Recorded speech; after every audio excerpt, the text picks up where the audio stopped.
অস্ট্রেলিয়ার সাথে one day series হারার পরে টি-20 সিরিজে এসে ভারতীয় দলের দুর্দান্ত কামব্যাক।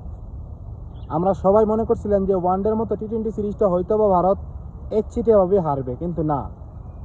প্রথম ম্যাচটা বৃষ্টিতে ভেসে যাওয়ার পরে দ্বিতীয় ম্যাচটা ভারত হারছিল ঠিকই, কিন্তু তৃতীয় ম্যাচটা এবং চতুর্থ ম্যাচটা ভারত আবার জিতে নিছে একচেটিয়াভাবে।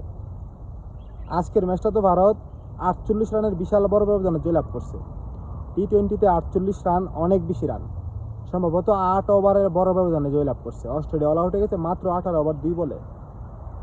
ম্যাচ বাকি আর একটা, যদি অস্ট্রেলিয়া জিতে 2-2 ড্র, আর যদি ভারত জিতে সম্ভাবনা বেশি ভারতে জিতার, কারণ টি-20তে ভারত অনেক বেশি আগায়। বর্তমান বিশ্বে ভারতের মতন টিম নেই টি-20তে।